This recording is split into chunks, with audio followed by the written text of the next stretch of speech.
Today, every day, small cap investors visit Agoracom knowing this is the day to discover the world's next great company, to have their dreams come true. That's why I take to the open road, to find them, to tell their stories, to engage them, to bring them to life, because they want to connect with you from your office, your phone, your home, anywhere. Agoracom, find your dream.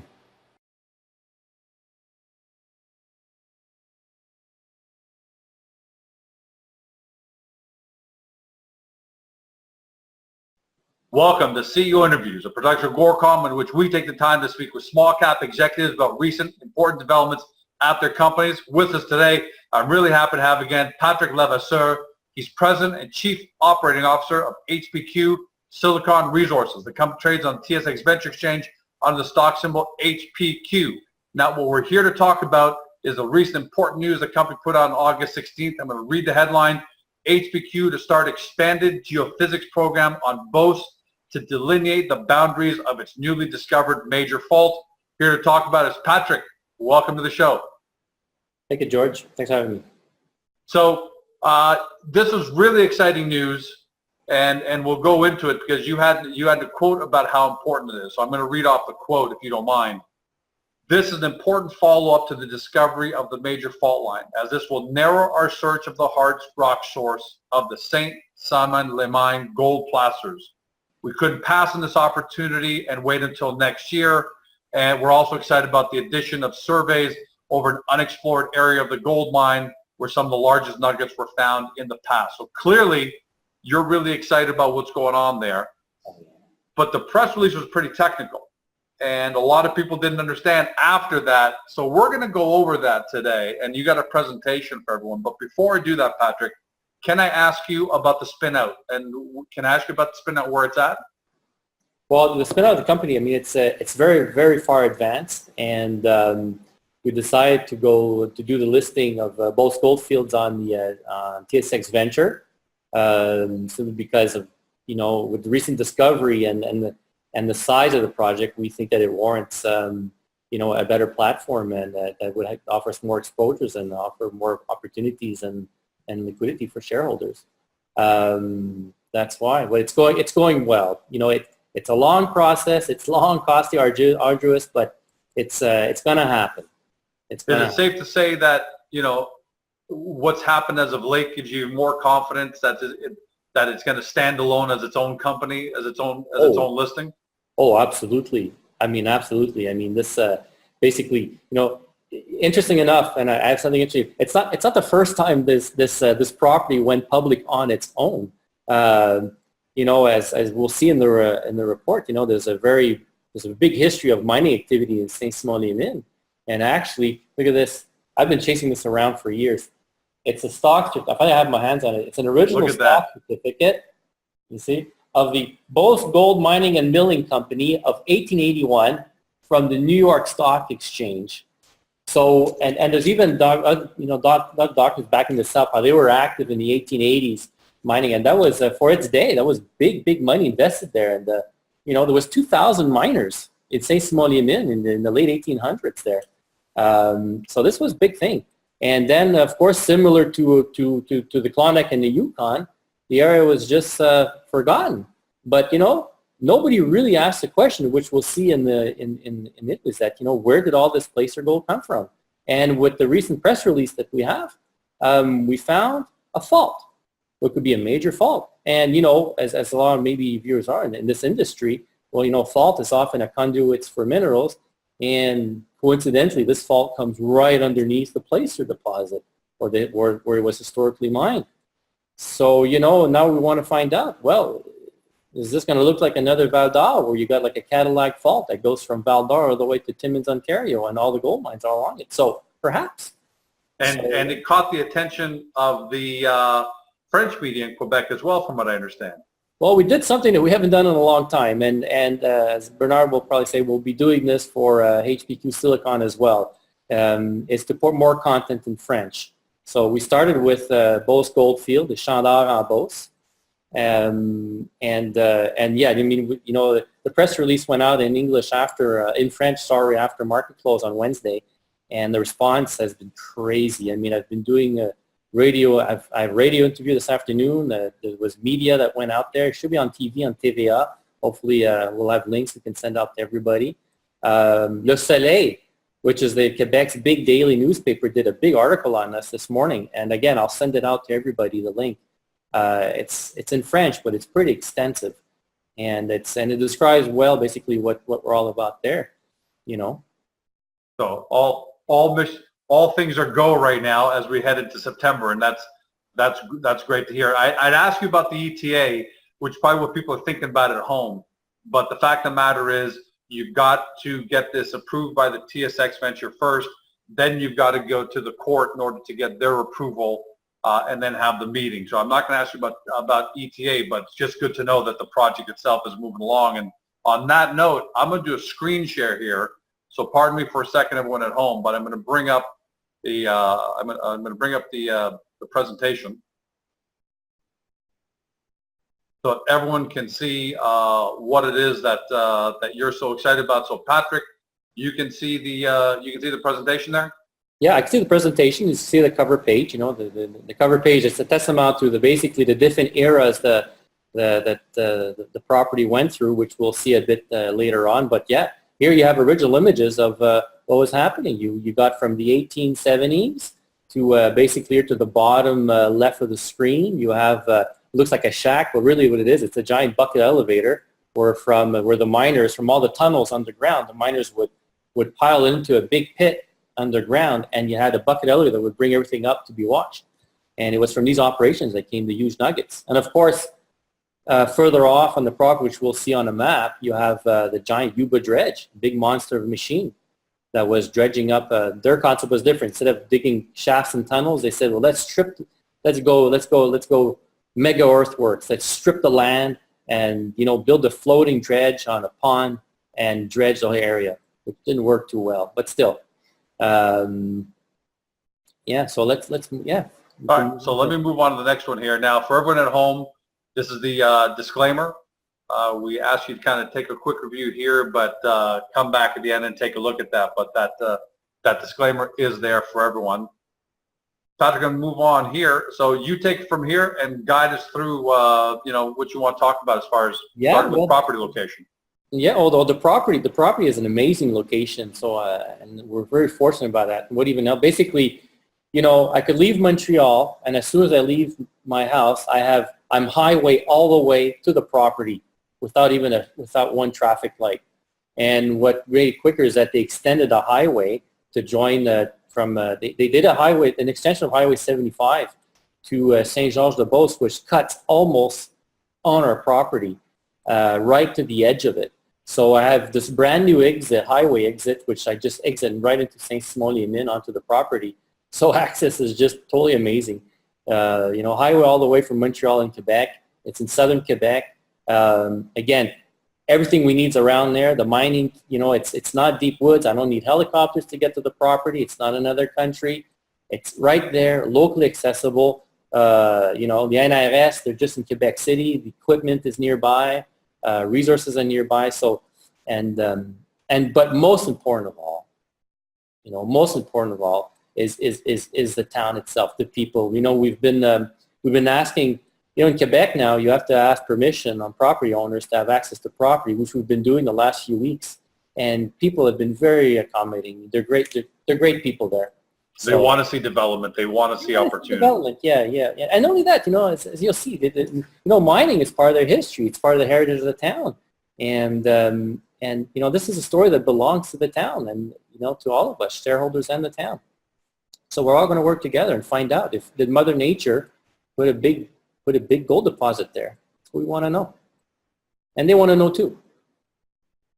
All right, so I'll move on to the next slide. Yeah, this is interesting. Basically, is that the property is located on a gold belt. The problem, though, in geology terms, is that when geologists did work in the area over the last 30, 40 years, there hasn't been enough work to find out what the bedrock is really all about. And so geological formations have been painted with big, broad brushes, and it hasn't been well defined, which makes gold discoveries this difficult, or has been a difficulty. It's just that lack of scientific knowledge of the geology. However, that being said, one thing we know is that all the way from Golden Hill Mines property, about 40 kilometers northeast, all the way past the Beauce, all the way to the southern of Montmégantic, it's basically you have like almost a 100+ kilometer corridor where basically gold is found in every brook, cranny, and overturned rock, as far as placers go. So there's showings galore. So, and that's well documented. So it's definitely a gold belt, but there hasn't been any, perhaps the fault line that we found, perhaps is the source of all these gold showings that we have along over 100-kilometer belt. So yeah, so we're going to have to do a bit more geology work on that side. And yeah, next slide. So this has been the great part. Basically, when we first started this endeavor, when we were Eurogold, we only had a very small footprint of 5 claims and 1 kilometer of the historical placer channel.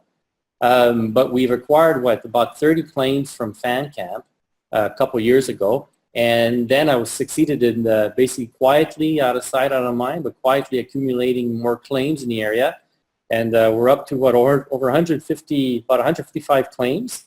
So we have we own basically the whole footprint of the Gilbert River Valley, and as we'll see, that's important. So what I can say is that what you can see now with all these, now we now have the footprint to look for a source of gold.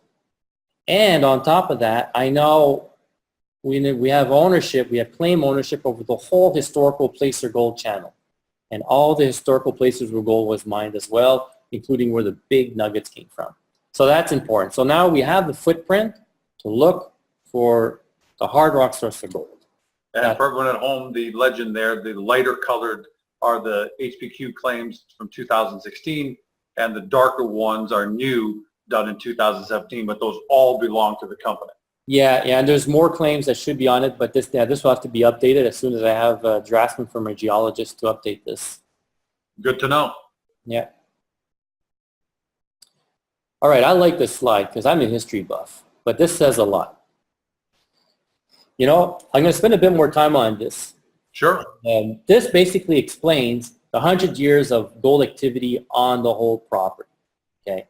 Now, let me start off first. It's always been the misconception that this has been, it's just been panners and it's just been alluvial gold and that. That's not the case.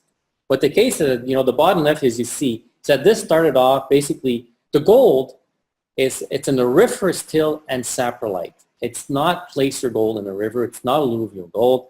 And what the old miners did, and there's still, you can go on the property and you have to be careful when you walk St. Simon is not to fall in these old shafts because they're all over the place. The place is Swiss cheese.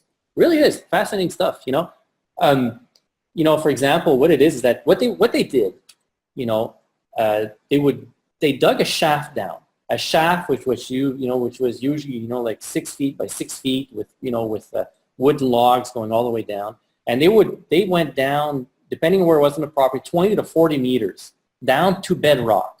So they dug through the glacial till because the gold sits in an auriferous till, which basically is a clay material consistency of Play-Doh, and the gold nuggets are in there, and the gold nuggets are in what's called saprolite. Now, saprolite is heavily weathered bedrock, and that's where the gold is in the saprolite, which is part of bedrock. So the gold has been liberated from heavily weathered bedrock, and it's sitting on top of the bedrock, or that first foot or two of bedrock. So the miners would then build shafts, and then they would build drifts, which is another word for tunnels, all along the surface of the bedrock underground.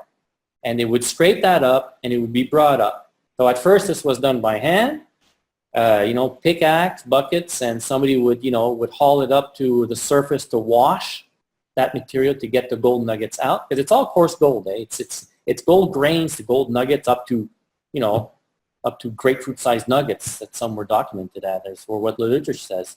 So at first this was done by hand, and then by the 1880s, Steam came in, so that made the work easier. So you had, steam. It would be steam machines were able to bring it up to the surface. And then in 1910, there was another series of mining. 1910 is that image you see right in the middle there. You see like a shack with ladder with a bucket ladder there. That's this one right here. Yeah. Oh, I don't know if you see this. My mouse. No. I've got on the mouse here to search. Okay, yeah. See, that's from a 1910 operation. And what they did is that this was huge. Is they built a dam.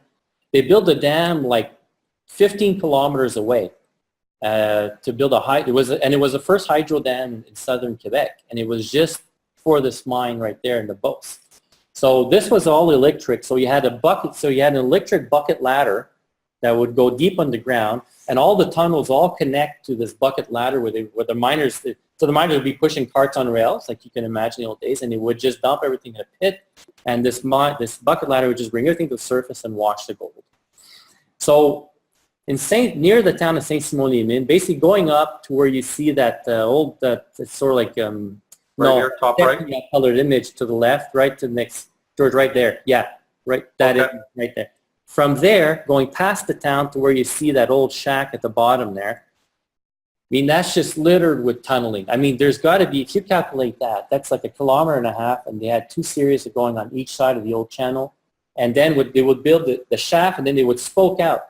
So there's got to be 3 to 6 kilometers of tunneling done by hand, which are still there. Our neighbor, basically, he went down one of the shafts. Somebody once, they did a rig, and they went down, and you could see the shaft with all, it's all beamed up with metal log beams. It's quite extensive. So yeah, it's Swiss cheese right under there. And most people don't even know that, but that's where it is. And also we discovered, if you go top right of the screen, that sort of like blurred image, that's an aerial image of like a forgotten mine that we discovered. It's now called the Saint-Gustave mine, which was the same era of the 1910 image right in the middle of the picture here. They had something similar going right there. They had a head frame, a tower, and an elevator to bring it up. Now this mine was really shallow.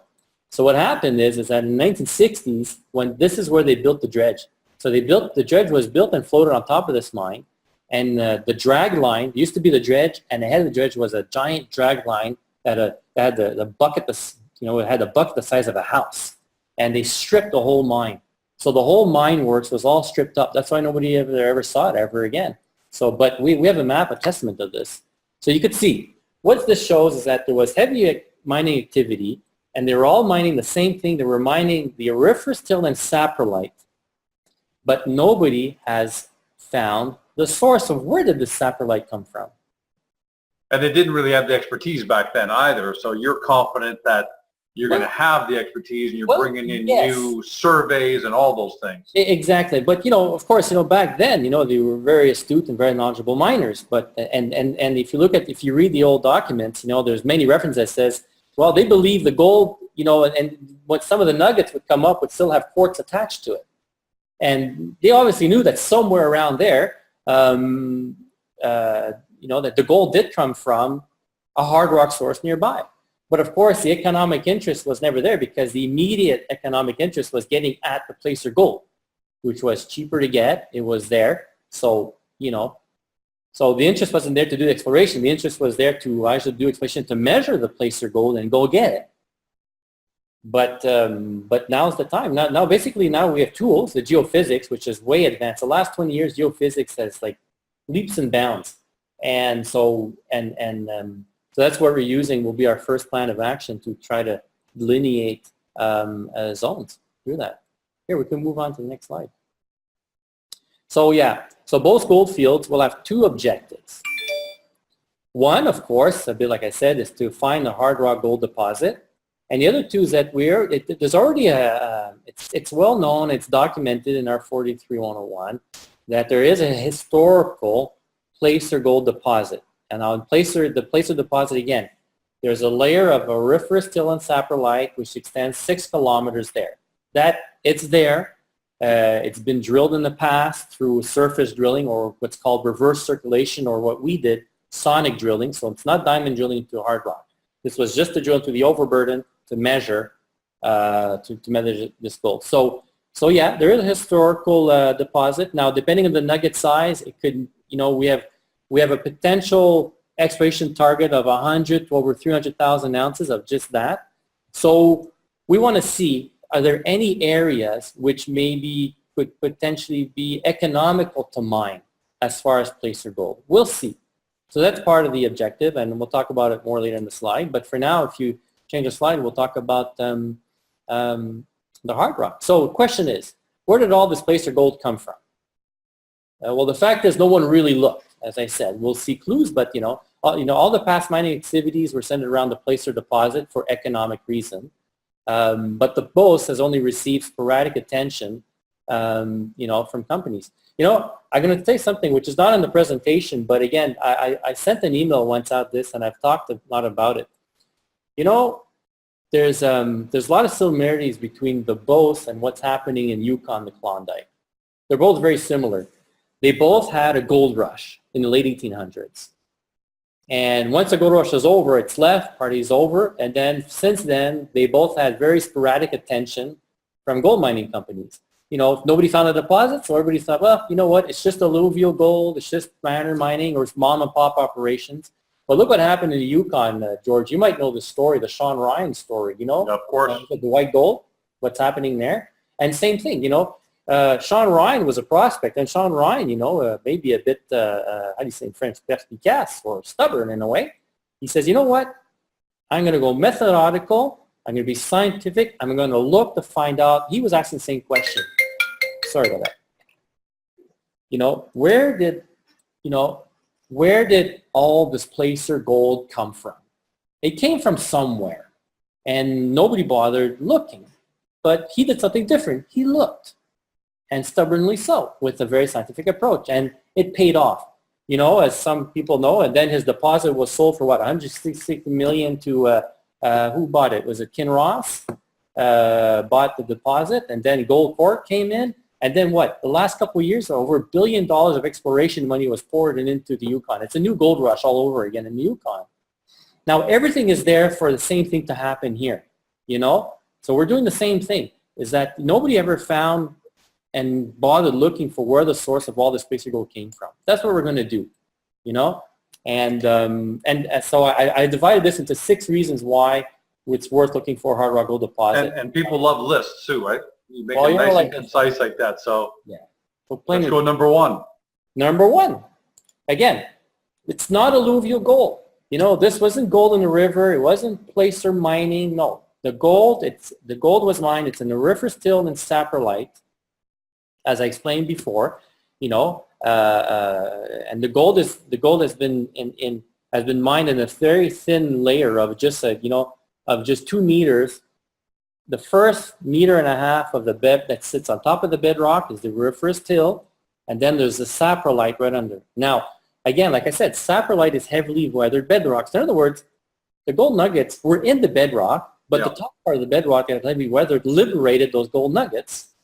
Of course, over time, and then different glaciations and the melts, there's some areas which, was some of the areas, river, like maybe a glacier melt or an ancient river might have cut through the auriferous till, saprolite, bring things back up, and then, redeposit in the different streams, brooks throughout the Beauce and that. But the economic or the ground zero of all this, where everybody was mining, was auriferous till and saprolite, as you can see. And, we did sonic drilling, and there's an example there of what the saprolite looks like. And yeah, so that's what it is. So this is not alluvial gold. This is serious stuff. Here, next slide. Number 2. And now this one's sort of like a no-brainer, but again, why do we think there could be a gold deposit in the valley of where the Gilbert River is? Well, look, gold is found in every brook, cranny, and unturned rock in the Beauce and almost every stream and brook, except there's no gold in the valley, in the river valley to the north of the Gilbert and to the south. So, to the south, the Cumberland River, there's nothing, and to the north, there's nothing. All the gold showings is concentrated in the Gilbert River Valley. There's that. And of course, big no gold nuggets. So once one of our geologists, Rémi, basically he likes to quote, he says, 50-ounce nuggets don't travel valley to valley. You know, it's a phenomenon that happened like that in one. the valley. And as we showed with the claims before, we own the valley. So that's a good start right there. You know, so yeah, next slide. Sorry, I'm going to take some water. Sounds good so far. Yeah. Now, I went back and did some really interesting research, you know. Sometimes, you know, those old timers, they knew stuff, and sometimes knowledge just gets forgotten. But we're fortunate that there's some great accounts to what was happening there in the late 1800s. And there was there was actually two fellows, but one in particular who documented this really well, called Obalski, who worked for the what today is called the Ministry of Natural Resources. Back then it was called Colonization and Mines of the Province of Quebec. Sort of very controversial term, but still interesting. Anyways, when he describes what the miners were doing, there's very clear indication. They're basically saying they were mining gold in hard rock. You know, like the one there, it says, you know, it says at one point they were digging 11 feet into bedrock to get the gold. So again, it's gold in hard rock. So that's, you know, in the saprolite. Again, it's not alluvial gold. And that's what they were doing. So they had to give these shafts to get access to the bedrock to mine the gold. You know, next slide. Another reason that we believe that the gold came from a hard rock source nearby is that in 2012, as your gold, we did a great sonic drilling. Now, what sonic drilling is compared to other types is that sonic drilling, first of all, it's a very large diameter drilling, and it gives us an undisturbed core of the overburden, whatever we're drilling in, whether we're drilling into hard rock, whether we're into drilling sand, mud, or muck, you're getting a nice clean sausage core as is. And from that, so when we drilled up the part that was the auriferous till and some of the saprolite, well, what did we find? We were able to extract gold grains. And now when we study these gold grains, you know, we get to see that they're pristine and delicate. In other words, if this would have been alluvial gold, it would have been all rolled up, you know, or usually flat pellets and that. But no, a lot of them were angular, were delicate, which again suggests very little or no travel. And under electron microscopy, some of the gold grains that we drilled up had still had quartz markings of where it was attached to its host rock. Again, another testament that there is a gold source. The gold came from a hard rock somewhere. And I got to tell you, you're at reason number 4 so far, and what's been refreshing already is the layman's terms and the layman's reasons you're giving everybody at home. The press release was incredibly technical in nature, but this here, you know, this is huge. This has to be hugely appreciated by everyone at home watching this, because the layman explanation, the linear logic, and the reasoning here is so far seems very sound to me. Yeah, that's yeah. You know, I mean, even for myself, because sometimes it's you know, because when you deal with, for example, Marc Laflèche and NRS, you know, Marc Laflèche of the NRS maybe is I mean, the NRS is actually a university, and Marc Richer Laflèche, you know, if somebody wants to do their master's or doctorate in geology in Quebec, well, you go to Marc. So Marc gets really technical in his terms. And what I like about the NRS is that the NRS, again, it's a university institution. When hiring these guys, they're not in it for the money. You know, Marc Richer Laflèche is a tenured professor, and he has a scientific interest to finding out and answering the question, where did this gold come from? Is there a big gold to hard rock deposit there? So that's the advantage. But of course, you know, in everything that they say, you know, we need there are also very simple terms, which gets everybody excited as to why we're going through them right now. So yeah, let's see what it's. This is number 5 here. Yeah. Now this one I love. This is what I really want to hear about. Yeah. Look, you know, we did one line of geophysics along the Saint-Gustave Road, so it only gives us a 2-dimensional cut of what's happening underground. Now this says a lot. Let me explain this. That first of all, we could see what clearly shows a fault line, a major fault line, and it's being detected going over kilometers going down. And nicely coincidentally, this fault line comes up to surface where? Right underneath the historical placer deposit, or where the placer was mined. Now, mind you, at Saint-Gustave Road, that's where the dredge first started working. So this fault comes right under where the dredge was working, and right up under where there was, I told you, that old mine of 1910 that was basically all the evidence of it was erased by the dredging and the earthworks of the dredge operation, the Beauce Placer Company 1960s operation. And what's nice too, now there's another part of this which is really, really interesting, which we'll talk more about it later on, is that another part of discovery, if you look at the more to the 4,000 line northeast, there's what looks like there could be traces of indications that there's a VMS deposit. In other words, a massive sulfide volcanic deposit. Now this is what gets marked really interesting. Why? If you go back again, the model, like I said, for example, the Cadillac trend in Val d'Or, all the gold mines are along the trend, but all the polymetal, all the polymetallic mines, you know, there's the zinc and copper mines and that you in the Val d'Or area, are always a bit 1 or 2 kilometers north of that trend line. That's where you sort of have pockets of VMS deposits. Well, you know, maybe this shows a hint that maybe we have a model which could be resembling what's happening over there. And again, this could have huge implications. And so we'll have to investigate that further, but it could mean a lot. It's a hint that perhaps there's a lot more happening there, and maybe we have to be looking into that. Yeah. So basically, yeah, another reason also nobody found a hard rock deposit is because it's been the area is severely underexplored. You know, there's been a lot of drilling, again, of the overburden. There's been a lot of drilling of the overburden and, you know, to delineate the placer gold or the river still deposit, you know.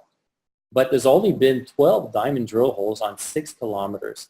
You know, anywhere else in Canada, and anybody who invests a lot in juniors, you know, the slightest indication or showing of gold sometimes usually brought in a whole cavalry and army of heavy equipment to go drilling, and you know,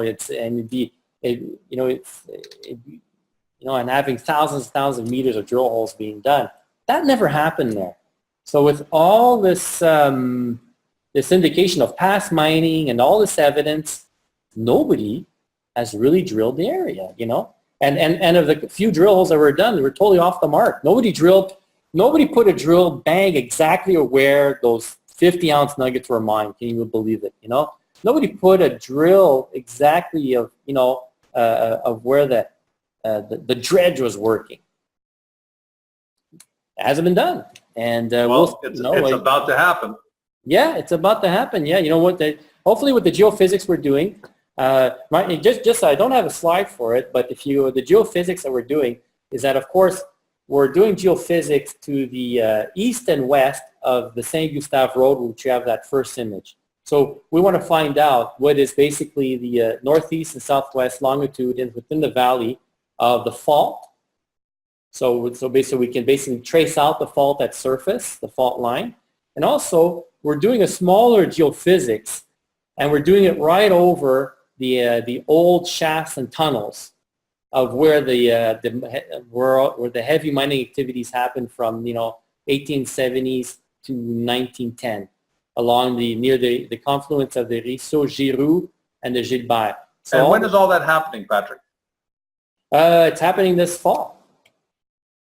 Will it take a couple of weeks, a couple of months? What's that timeline look like? Well, basically, the guys right now we've been on the properties. Right now, we've been basically knocking on all the doors, getting everybody's permission. And like I said, it's going really well. People are very accommodating, very open. You know, people are excited about this, and you know, they want to find out. You know, people want to find out. Hey, do I have gold on my property? Sure, I want to know. You know, who doesn't?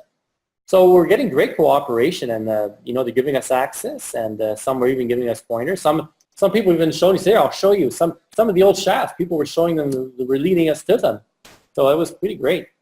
But coming back is that basically that's a first. That's the law now in Quebec. You need the cooperation of the people. You need the property. You need the property owner's permission to walk on their land. You have to come to an understanding with them, which we're getting. That's going well. And basically, work should start in about 2 weeks, 2 to 3 weeks about. All right, so that's exciting. So we're going to have you back on, in late September, mid-October, I'm assuming, to discuss results. Yeah, well, as soon as we get an update from Mark Laflèche and the NRS team, as soon as I can, definitely. And talk a little bit just about the team that's doing all this so that people at home understand that you've got a world-class team doing this. Oh, yeah, definitely.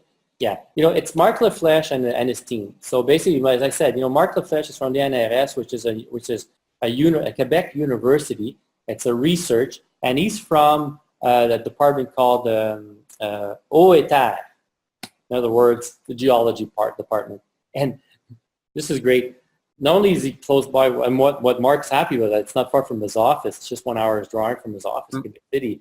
But he gave me a tour of their lab, and they're equipped to the hilt. The latest geology gizmos. I mean, they're even testing stuff which other like drill companies or other exploration companies don't even have yet, because they're research, so they're able to do things others don't.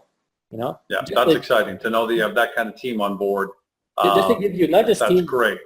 Just equipment, George. Just to give you, for example, of how sometimes, and it seems over the top, but it's great for us. Mark gave me a tour. It's like of the big lab. It's a high security lab that they have in Quebec City, and we go past the room, and I see like a big MRI scan. Like a magnetic resonance scanner, Sure. and you go into this big donut and that. An MRI scanner.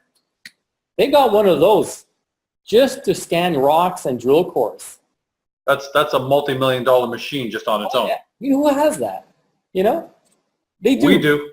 Yeah, we have access We do to it. now. And Mark says, the next time we're going to drill cores to see if there's any big nuggets in it, we're going to pass it through the MRI. Why not? Before we start breaking it up. So it's a great thing. So that's who we got. So we got these guys, which are basically geology, experts, and they're, they have a scientific thirst to find out, and that's what's nice. They're not motivated just for the paycheck. And by the way, as we move to this next slide, for a lot of people at home, including me earlier today, this is the first time I'm seeing the logo for Beauce.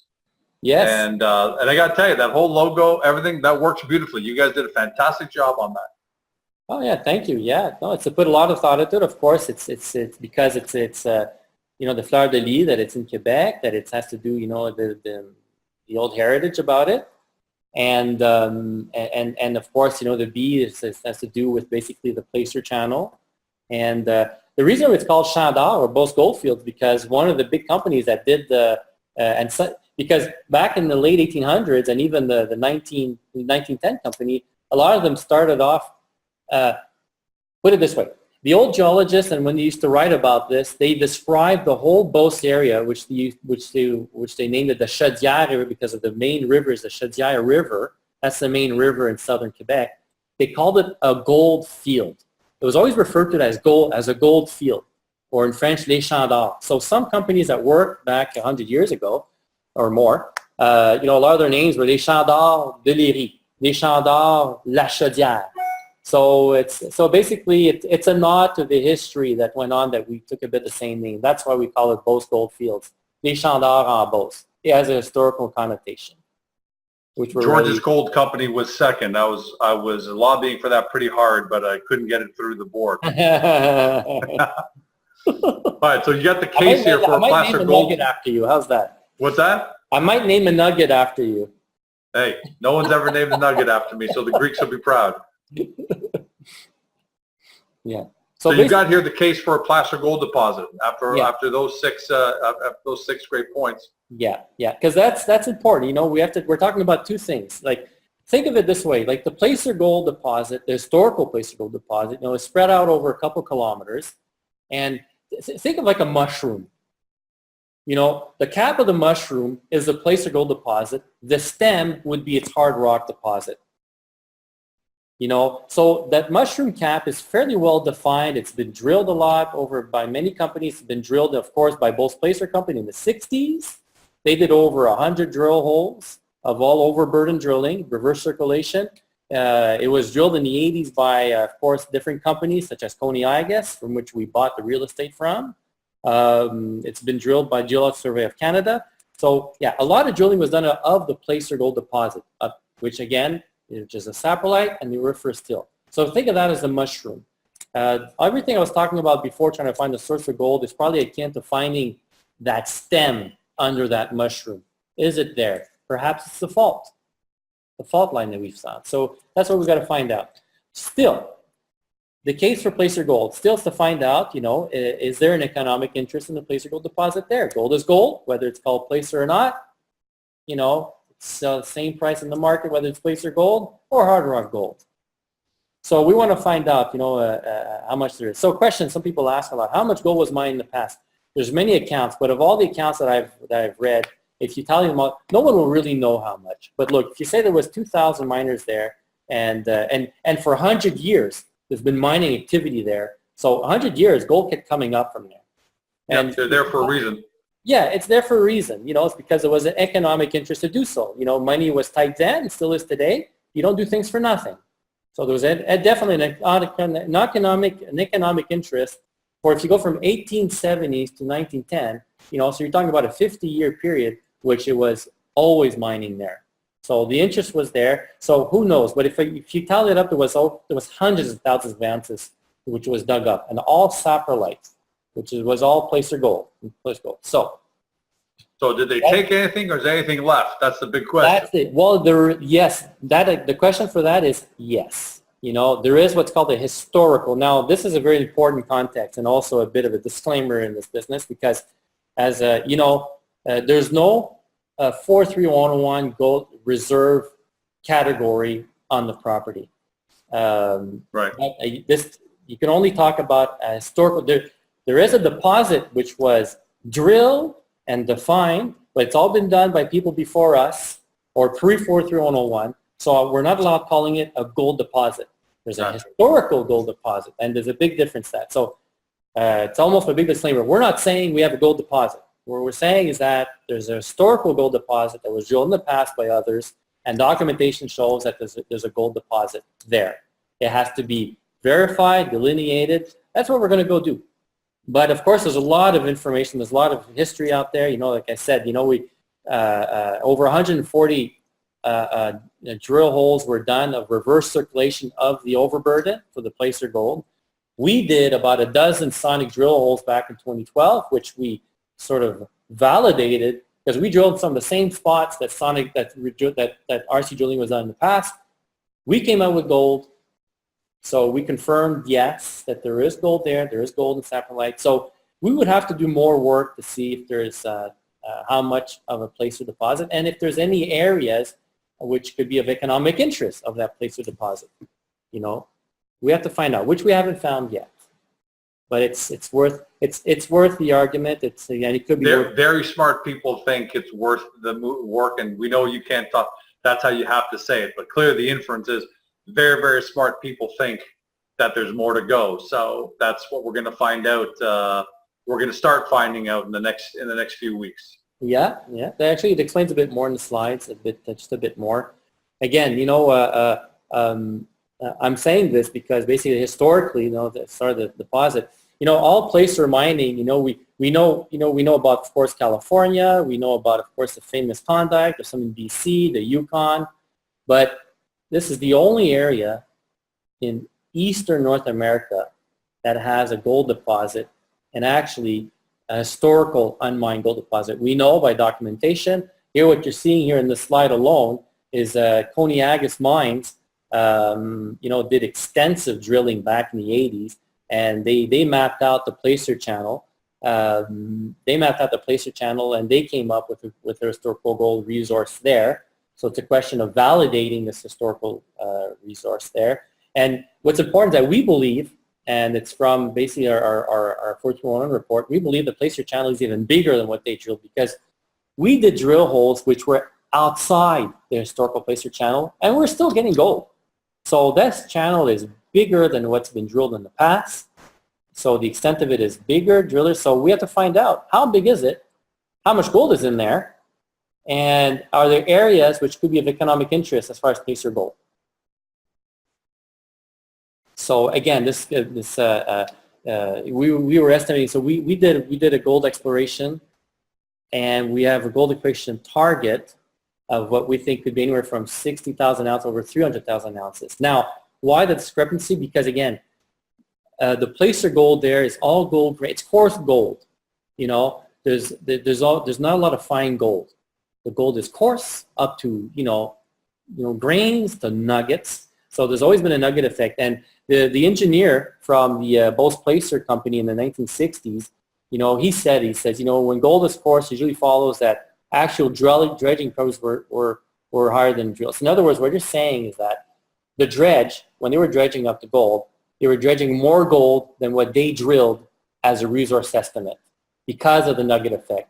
And that's the thing about placer. Yeah. Placer deposits, especially nuggety placer deposits, you'll never have a confirmed resource, 431 resource on that because of the nugget effect and the variability. Basically, what you mine is your reserve. What you mine is what you get.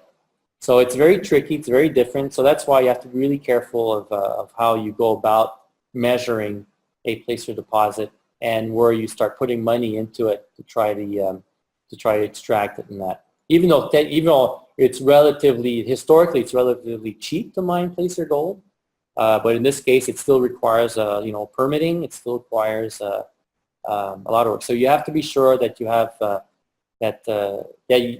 that you find gold that it's worth the cost and the argument. Basically, it's worth the debate to go get. Yeah, basically, when this is an example of when your gold, before we acquired all the other claims, we just have one small footprint, and in this one footprint, we want to do a big bulk sampling. Now, the problem with bulk sampling when it's placer, and the government told us is that the Minister of Natural Resources, well, geez, if you allow you to start bulk sampling, you're basically mining gold. True. So they said, well, that can work. So this was back a couple of years, many years ago, we had a plan to, they said, you know what, if you want to do bulk sampling, you might as well go get your mining lease. So do the work to get a mining lease and we'll give it to you for your bulk sampling. And then basically we're permitted to start mining. And that's what we started doing back in 2012. We started the permitting process and we got far in permitting process. I mean, we did a full environmental audit. We got a CA for the Ministry of the Environment, or the in Quebec known as the MDDRP, which everybody says that we could never, you'll never get your permits for a placer gold deposit, and it's an environmental disaster. Well, you know what? We got it. We have a CA for that part of land to go dig up gold up to make a big pit. We have a CA for that. We got a certificate of authorization from even the CPTAQ, which is the Geological Commission. So, we did a lot of the permitting process to get this going. But unfortunately, back when 2012, 2013, Venture, as you know, George, has a lot of your clients. Venture started crashing at that point, and there's no money around for resource companies. But that's all behind us now. Oh, yeah. I mean, overnight, venture capital dried up, and of course, everything followed. But as you know, we were very fortunate. We were into graphite, and we made money on graphite property. And now, of course, we have great success with our silicon. But as you can attest, gold is back. Gold is back. I'm getting interest on it. That's why we're doing the spin out. Venture capital is back. That's the main thing. No money, nothing happens. Now the money's there. People have interest in giving us money to find out the answer. Is there a big gold deposit out there? So that's why we're doing the spin out. That's why we're going ahead with the work. Yeah, and this is a great presentation, and this part we don't need to go over, everyone. It's the same one as the HPQ silicon ones. Yeah. Right. So let me stop the share here, bring you back into full screen. There you are. But Patrick, the case has been made. It's pretty solid. You've got great science behind it. You've got great historical behind it, and you've got great scientific people behind it today that are in the university system, in the quasi-government system. So to me, this is going to be a very, very exciting time for Beauce. Everything is just in the perfect place. Gold broke through $1,300 today, by the way. So for the first time, gold is back through $1,300 in quite a long time. So I think your timing, it couldn't be better. Yeah, I mean, the time is right. Look, the question is there, and we're there to get the answer. Sean Ryan did it in the Yukon after 100 and something after over 100 years. Nobody looked at it, but somebody finally decided now's the time to, let's find out where did all this gold come from. He did. It paid off we're going to do the same thing here in the Beauce. We're going to try to answer that question. Well, Patrick, thanks for today. That was awesome. Pleasure. Thanks, Joe. Especially here in the middle of the summer when everyone's got a little more time in their hands. They can sit on a deck, have a beer in the evening, have a coffee in the morning, and actually watch that. And the fact that you took the time to do it, I think, is incredibly helpful, because you put out that, what seemed like really important news a couple of days ago, but a lot of people just couldn't make heads or tails of it other than knowing that it sounded important. So this was a big, big help, and I think I speak on behalf of everyone when I say to you, to the team, good luck going into September, and we're really looking forward to what happens. Thank you. Yeah, no, I think we're going to have exciting times ahead. Yeah. You've been watching Patrick Levasseur. He's President, Chief Operating Officer of HPQ Silicon Resources. The company trades on TSX-Venture exchange under the stock symbol HPQ. Get to their website to find out more information about everything Patrick was talking about, and naturally get to Agoracom, where the company's also launched their CEO Verified discussion forum. If you have questions about what you just saw, post the questions right there. Patrick on the gold side, Bernard on the silicon side will answer your questions in an expedited manner, and that's what it's there for. So thanks for joining us, everyone. Have a great day, and we're looking forward to HPQ in the next couple of months. Thanks all.